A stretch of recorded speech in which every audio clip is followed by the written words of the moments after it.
Helo pawb. Mae'r cwricwlwm newydd i Gymru yn gyfle hollbwysig i ni allu ailfeddwl am y cyfleoedd sydd ar gael i'n plant a phobl ifanc. Mae staff wedi gweithio'n hynod o galed i ddatblygu a darparu'r cyfleoedd yma trwy flaenoriaethu lles a gwelliant dysgwyr a'i rhoi yn gynolog i bopeth yr un i wneud. Heddiw gallai gadarnhau y bydd y cwricwlwm i Gymru yn parhau i gael ei weithredu yn yr ysgolion cynradd a safleoedd meithrin nas cynhelir o fedi 2022. Ond rwy hefyd yn cydnabod y sialensau arbennig mae ysgolion uwchradd wedi wynebu oherwydd y pandemig, yn arbennig gyda'r system newydd o asesiadau a chymwysterau.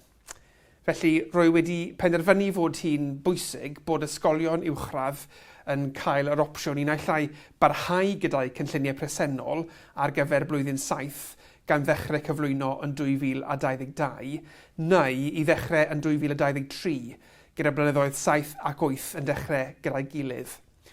Rwy'n awyddus fod y pwyslais ar les a hyblygrwydd a welwyd yn ystod y flwyddyn ddiwetha yn cryfhau ac yn rhan flaenllaw o'r cwricwlwm newydd.